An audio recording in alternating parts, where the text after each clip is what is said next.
Bonsoir, merci d'être avec nous. Bienvenue sur Polynésie la Première. Voici les titres de ce journal. 8 blessés, dont 3 dans un état grave. C'est le bilan du dramatique accident qui s'est déroulé vers midi sur les hauteurs de Miri à Punaoya.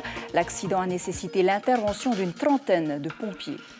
Suite du procès Erm Oria en appel, le ministère public a requis des peines allant de 2 à 3 ans de prison ferme, une amende de 25 millions pour Erm Oria et une interdiction définitive d'exercer dans le domaine de l'aérien pour tous les autres. Des scénettes de violences conjugales imaginées par les adolescents pour les sensibiliser aux violences faites aux femmes. C'est une initiative originale du lycée de Taravao à découvrir dans quelques instants. Et puis la CPS réclame 77 milliards de francs pacifiques à l'État au titre des sommes avancées par la Caisse pour les maladies radio-induites. Qui remboursera la facture? Élément de réponse dans ce journal. Déco, idées cadeaux, à un mois des fêtes de Noël, l'opération marketing des commerçants est enclenchée pour attirer les premiers clients. En fin de ce journal, à Huahine, plein phare sur Kevin Olosé, le Marere Triti nous dévoile son travail, sa marque de fabrique. C'est notre rubrique au cœur du Finnois. Mais avant d'aller plus loin, ce dramatique accident à Punaoya, alors que les pompiers et le SMUR portaient secours à un bûcheron blessé avec la chaîne de sa tronçonneuse sur les hauteurs de Miri, un arbre s'est écrasé sur les secouristes. Le bilan provisoire est lourd, 8 blessés dont 3 dans un état grave. Lucille Guichet-Tirao, les images de Tawarili.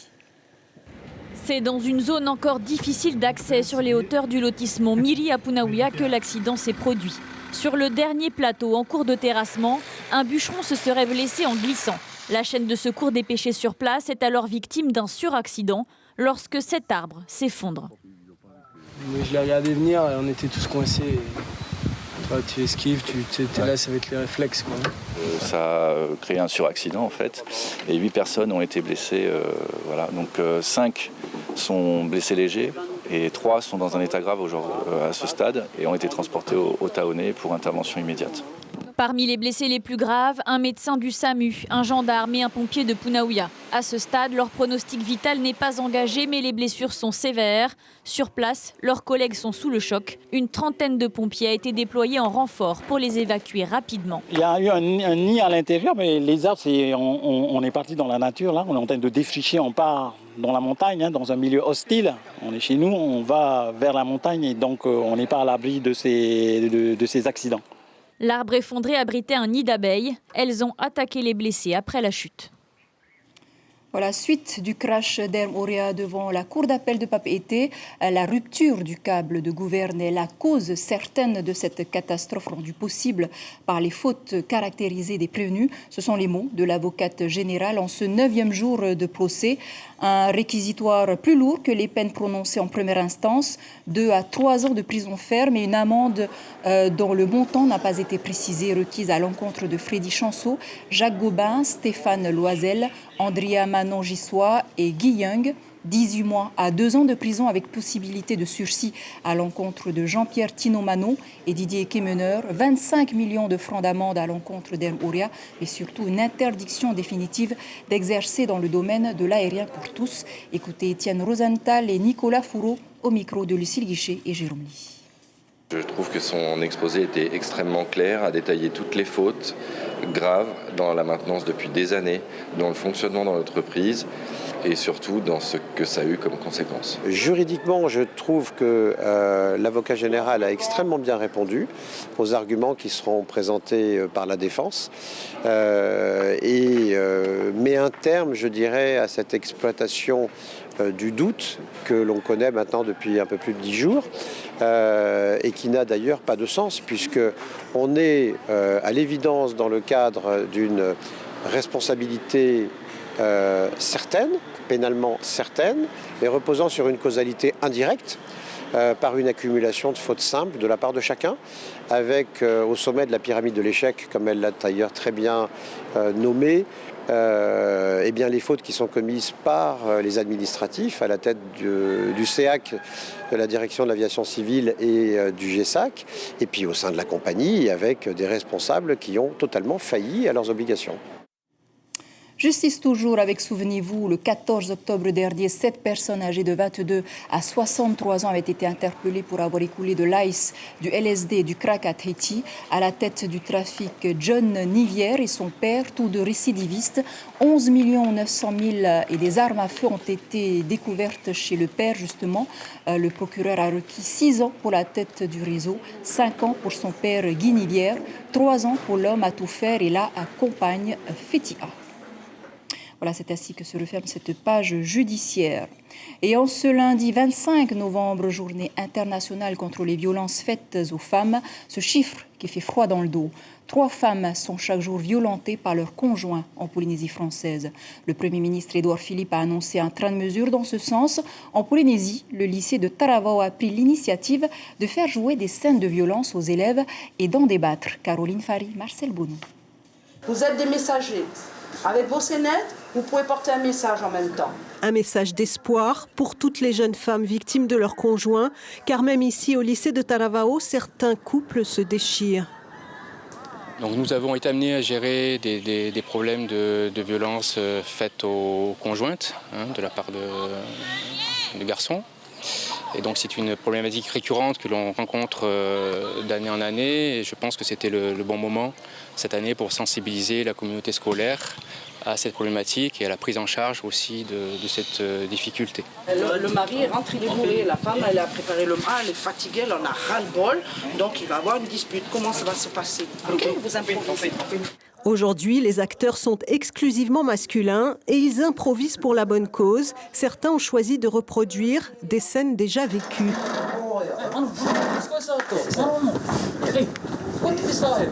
Alors mon tonton, quand il est revenu, comme il était carrément saoul,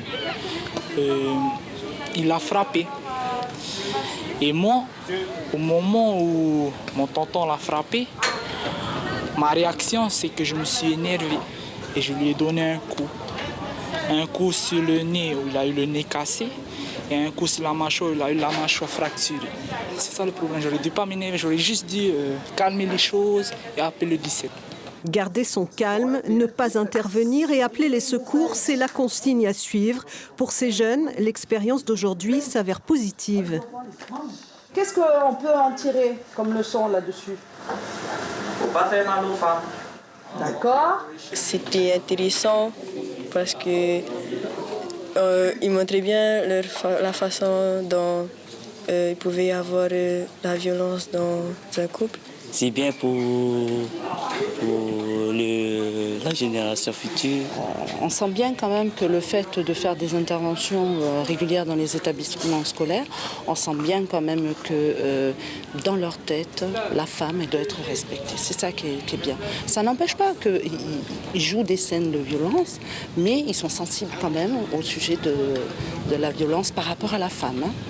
Endiguer la violence dès le lycée pour que les futurs adultes sortent définitivement de la spirale infernale vécue dans les familles. Et pour améliorer l'accompagnement des femmes en situation d'urgence, le pays participera aux travaux d'extension du Puno Tehau à Pire. À Taravao également, 2 logements seront mis à la disposition des victimes à la cité Mariani. Enfin, une unité médico-judiciaire sera aménagée dans la rotonde de l'hôpital de Taoné pour des actes médicaux. Et en attendant la grève s'enlise à l'Intercontinental de Moorea où, selon la direction, 40% des employés ont cessé le travail depuis mercredi dernier. Un mouvement en faveur de la réintégration des 4 salariés licenciés pour faute grave. Quant à Tahiti Burabura et à Teti Arua, des négociations ont eu lieu aujourd'hui. Elles ont permis d'avancer sur les demandes d'augmentation de salaire formulées par l'intersyndicale. Également dans l'actualité, comment l'État compte-t-il rembourser à la CPS les frais médicaux engagés par celle-ci pour le traitement des maladies radio-induites? Patrick Gagnon, président du conseil d'administration de la CPS, réclame 77 milliards de francs à l'État. Un chiffre présenté ce matin au président du CIVEN, Alain Krisnach, qui est en visite en Polynésie pour une semaine. Alors cette somme est-elle réaliste et qui pourra la payer? Élément de réponse avec Florence Okele et Sandroli. Oui, bonjour, on a le président du CIVEN, là. On va vous ouvrir la porte. Rendez-vous avec la direction, je pense. Un interphone pour tout comité d'accueil. Alain Christnat est reçu plutôt froidement à la CPS, qui a des comptes à lui demander. 77 milliards plus exactement. Selon la Caisse, c'est le montant qu'elle a payé pour le traitement des maladies radio-induites. Le CIVEN l'a fait jusqu'en 2016, sans problème. Il a arrêté parce que le Conseil d'État, sur une demande d'avis, a dit non, c'est une loi de solidarité nationale et dans la catégorie loi de solidarité nationale, on ne peut pas rembourser les tiers payeurs. Résultat, les factures s'accumulent. Reste à savoir à quoi elles correspondent. Car la CPS voit large, de 24 milliards en 2010, puis 54 en 2015. Le montant présenté à l'État est maintenant astronomique. On a discuté avec eux, on a eu un peu de mal à nous l'expliquer, donc moi je ne rentre pas dans le détail. En tout cas, si on levait le verrou juridique, évidemment le remboursement porterait sur les dépenses de soins pour les personnes que le CIVEN a reconnues comme victimes et non pas sur toutes les personnes ayant les maladies potentiellement radio-induites. Ces Polynésiens reconnus comme victimes, ils sont 48 cette année, 110 depuis 2018, 77 milliards pour 110 malades. La CPS chercherait surtout à marquer les esprits. Ce n'est pas une question de milliards, c'est une question philosophique et de droit. Si vous êtes victime, il faut que vous soyez remboursé. Et si la victime, parce que c'est ça qui est le plus important, si la victime est indemnisée, nous demandons en fait que le remboursement des frais que ça nous a coûté pour la maladie de cette pauvre victime. Nous sommes victimes au 2e degré, simplement nous. La CPS attend maintenant le soutien de l'Assemblée de Polynésie. Sur ce point et sur une nouvelle modification des critères d'indemnisation, soutien que la Caisse n'a officiellement du moins pas encore reçu. Et sachez que l'indemnisation directe des victimes, elle, se poursuit. Une demande sur 2 est aujourd'hui acceptée. Le CIVEN invite d'ailleurs plus de victimes à présenter leur dossier.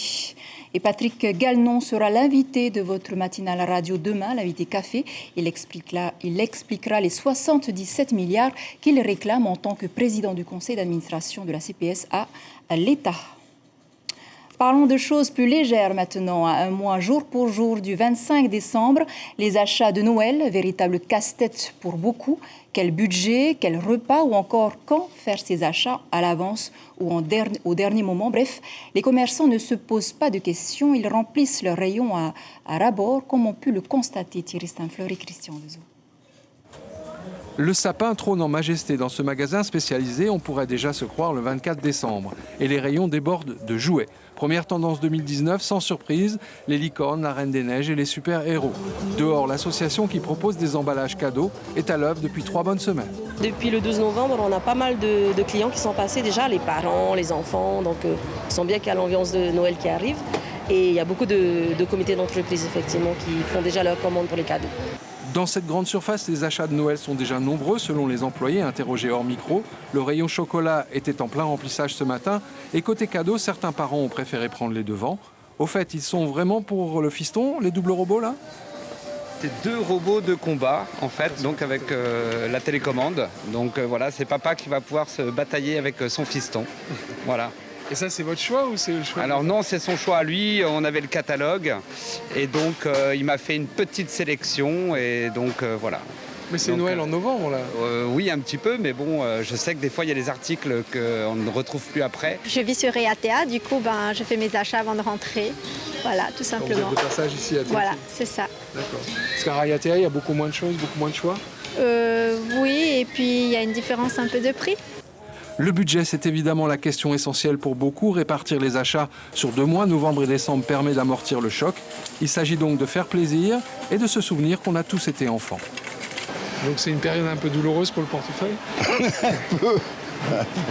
Un peu, si l'on peut dire. Vous avez déjà une idée du budget que vous voulez dépenser? J'ai pensé 10 000 par enfant. Donc ça chiffre vite, c'est ça? Voilà. Parce qu'il n'y a pas que les cadeaux, il y a aussi le maat, tout ça. Ça fait beaucoup après. Vous aimez pas Noël alors finalement? Si, j'ai de très très bons souvenirs lorsque j'étais enfant. Je rêvais même, j'ai cru même avoir vu le Père Noël là. Ah, on va te dire bonne course? Bonne course.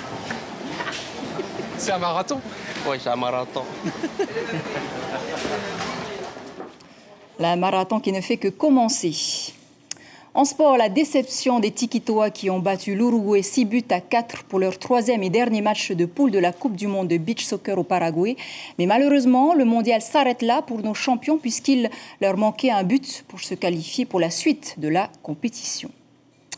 On lève les voiles avec le coup d'envoi du championnat du monde de Holopuni Va'a. Ce matin, au départ de la pointe Vénus à Marina, en lice 13 pirogues qui ont mis le cap sur le Coco Beach à Moria pour cette première étape d'environ 45 km. Les vents étaient plutôt favorables et les premières embarcations sont arrivées en 2h30 avec un peu plus de difficultés pour les moins aguerris de la compétition. Les précisions de Teiva Véronique juste avant la course au micro de Marcel Bonou. Et la météo a annoncé qu'il n'y avait pas trop de vent, donc on appréhende tous.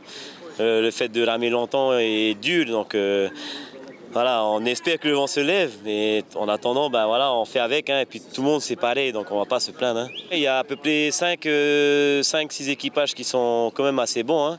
Il y a 2 équipages hawaïens, plus l'équipage de Moria avec Vatea. Il y a l'équipage de Laurent Grimaud avec Teva et tout.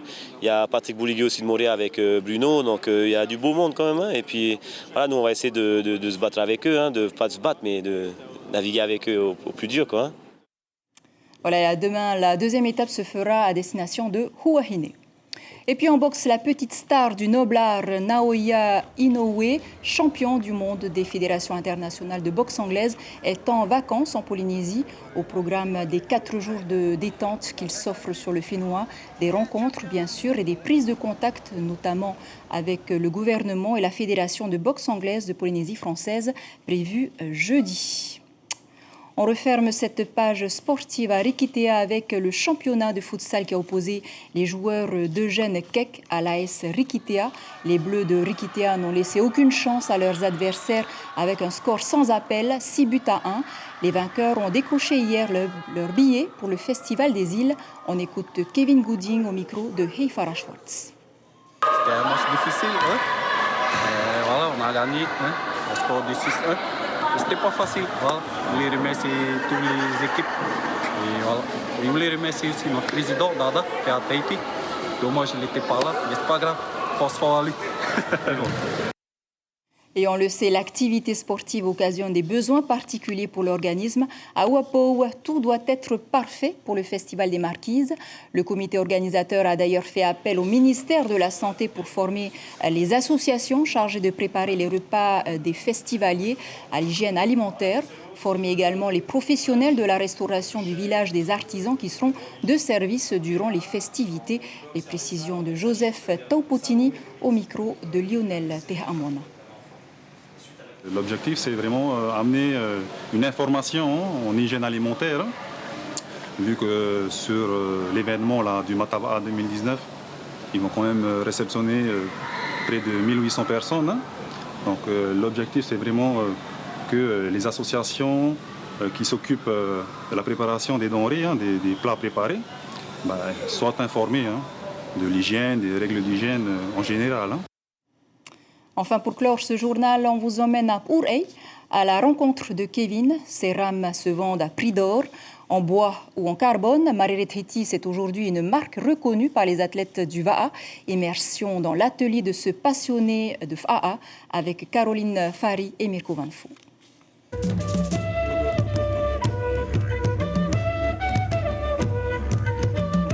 Les bois arrivent ici, ensuite on passe à la découpe. Tous les bois sont découpés aux mesures pour fabriquer des rapas, pour fabriquer des manches. Ensuite on arrive au rabot là-bas.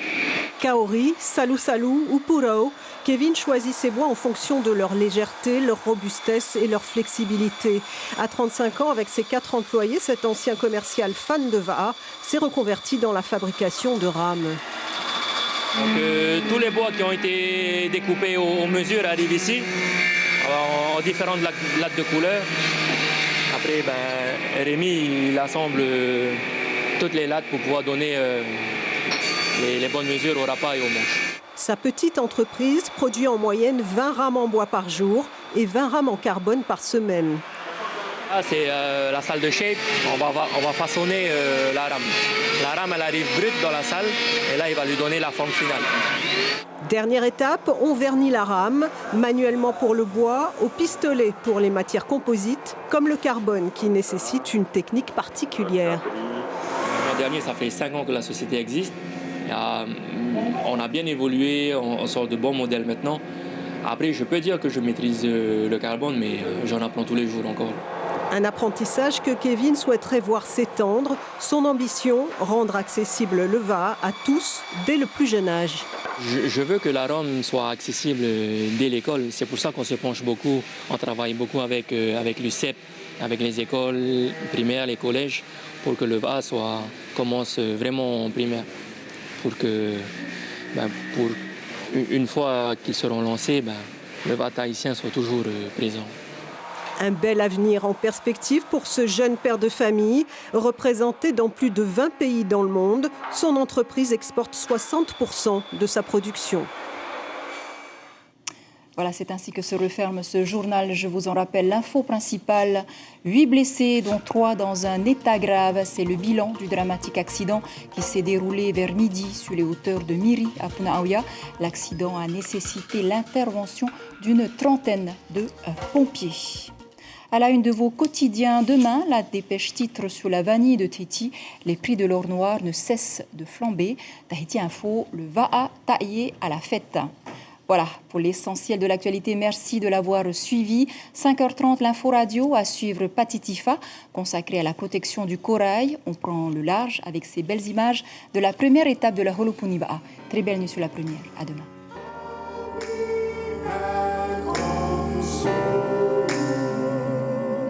When the sun rises, when the sun...